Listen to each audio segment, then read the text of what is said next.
If the pth, qth and rth term of an AP be A, B, C respectively, then show that A times of Q minus R plus B times of R minus P plus C times of P minus Q is equal to 0. Basically मान लेते हैं कि हमारे पास एक AP दे रखी है, वो दे रखी है A1, A2, A3 and so on. अब जहाँ पर हमारे पास जो फर्स्ट टर्म है उसको हम मान लेते हैं कि वो कैपिटल ए है और कॉमन डिफरेंस है कैपिटल डी. अब देखिए हमने कैपिटल ए और कैपिटल डी इसलिए माना है क्योंकि पहले से ही हमें स्मॉल ए और स्मॉल बी और स्मॉल सी की वैल्यू दे रखी है. इतना क्लियर है. अब उसने कहा है कि इसी के अंदर हमारे पास जो पीएथ टर्म है वो कितना दे रखा है, वो दे रखा है ए. इसी तरीके से क्यूएथ टर्म कितना दे रखा है, वो दे रखा है बी. और साथ में आर एथ टर्म कितना दे रखा है, वो दे रखा है सी. अब हमें शो करना है कि यहाँ पर A times of Q minus R मतलब जो इक्वेशन दे रखी थी उसको हमें बताना है कि वो जीरो के इक्वल आएगी.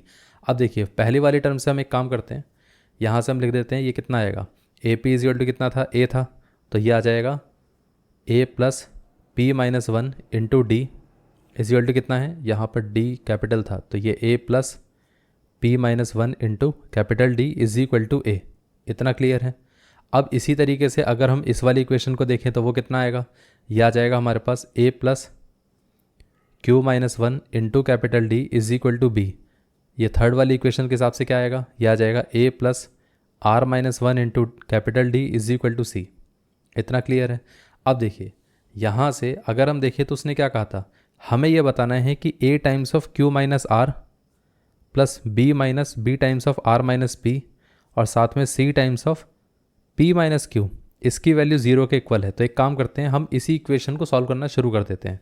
अब अगर हमारे पास ये इक्वेशन आती है तो उसके अंदर हम क्या करेंगे, a की वैल्यू को रिप्लेस कर देंगे which is a times of capital A plus P minus one into capital D.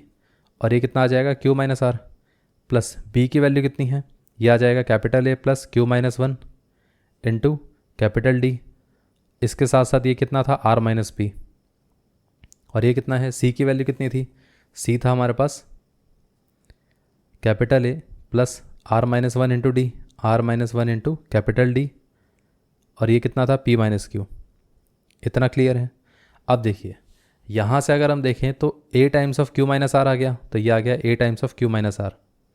और ये कितना आ गया, plus p minus one into Q minus R into capital D.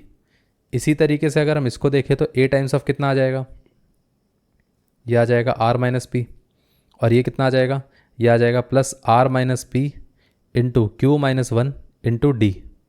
इसी तरीके से a टाइम्स ऑफ कितना आ गया, a times of p minus Q plus r minus one into कितना आ गया, p minus Q into D.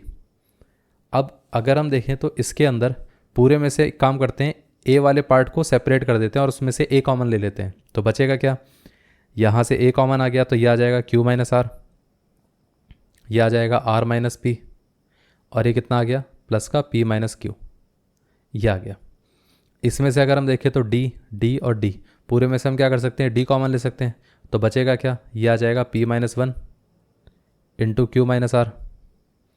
और ये आ जाएगा R minus P into Q minus one. इसी तरीके से कितना आएगा, R minus one into P minus Q, ये आ गया. अब देखिए ये प्लस का आर है, ये माइनस, ये प्लस का आर है, ये माइनस का आर है. यहाँ पर ये प्लस का पी है, माइनस का पी, दोनों कैंसिल आउट हो गए, ये दोनों भी कैंसिल आउट हो गए. तो यहाँ पर बचा कितना, जीरो. तो यहाँ पर ये कितना आया, ये आ गया ए इंटू ज़ीरो. और ये कितना आ जाएगा, डी.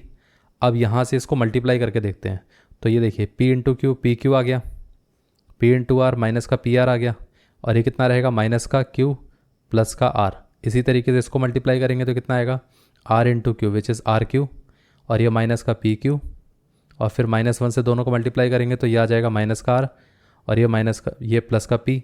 अब आर को पी से मल्टीप्लाई करेंगे तो कितना आएगा, आर पी. और ये आर को क्यू से मल्टीप्लाई करेंगे तो माइनस का आर क्यू. अब ये माइनस का वन इंटू पी, माइनस का पी, माइनस वन माइनस कितना हो गया, प्लस हो गया, तो प्लस का कितना आ जाएगा, क्यू आ जाएगा.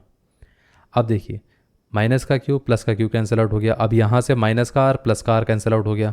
इसी तरीके से अगर हम देखें तो माइनस का पी प्लस का पी कैंसिल आउट हो गया. अब ये आर पी है, ये पी आर है, ये दोनों भी कैंसिल आउट हो गए. इसी तरीके से आर क्यू और ये आर क्यू दोनों कैंसिल आउट हो गए.